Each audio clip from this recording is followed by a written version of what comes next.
His investors tried to pull their money out. His bosses called him insane. His bosses called him insane. The banks he was betting against laughed at him. Wall Street legends publicly mocked him. And then, in 2008, he was proven right, in the most spectacular way in Wall Street history. While millions of Americans were losing their homes, while the stock market collapsed 37%, while banks that had existed for over a century disappeared overnight, one man made $2.7 billion. His name is Michael Burry, and he is warning us again right now. The question, the only question that matters today, is whether anyone is listening this time. Michael Burry is not what you picture when you think of Wall Street. He is a doctor, a physician who taught himself finance by reading 10K filings at 2 in the morning while in medical school. He has Asperger's syndrome, which he says is his edge. He sees patterns that other people cannot. He reads what other people ignore.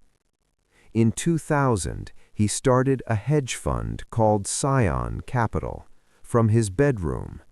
No Wall Street connections, no trading experience, just an obsessive ability to read data that everyone else glossed over. In his first full year, while the dot-com bubble was destroying portfolios across Wall Street, Scion Capital returned 55%. The S&P 500 fell 11.88% that same year.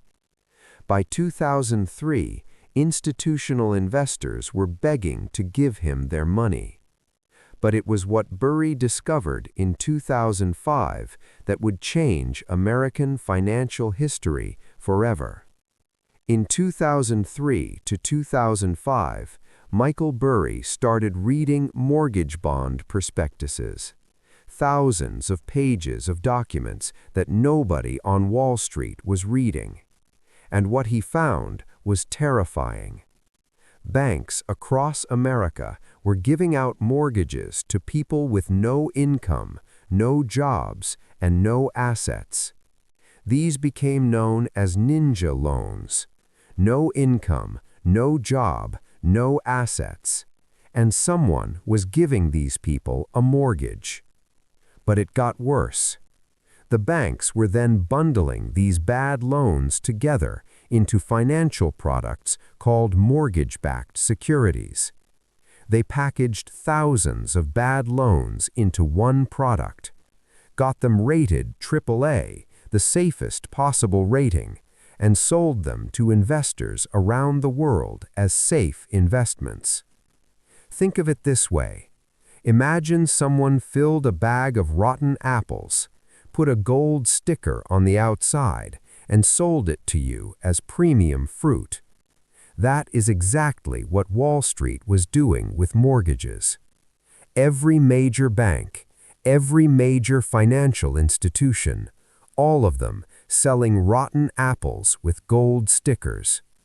And Michael Burry, reading documents nobody else would touch, was the only person who noticed. In 2005, Burry went to the big banks with an unusual request. He wanted to buy insurance against the mortgage market collapsing, a financial instrument called a credit default swap. The banks laughed at him. They took his money happily.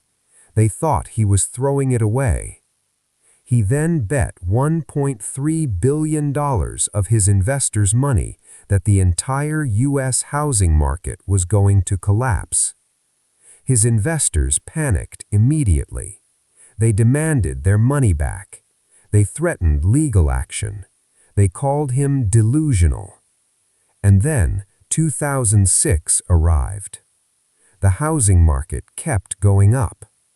Burry was losing money every single month paying premiums on his insurance bet, around $100 million a year, just to keep the position alive. Month after month, the market proved him wrong for 2 full years.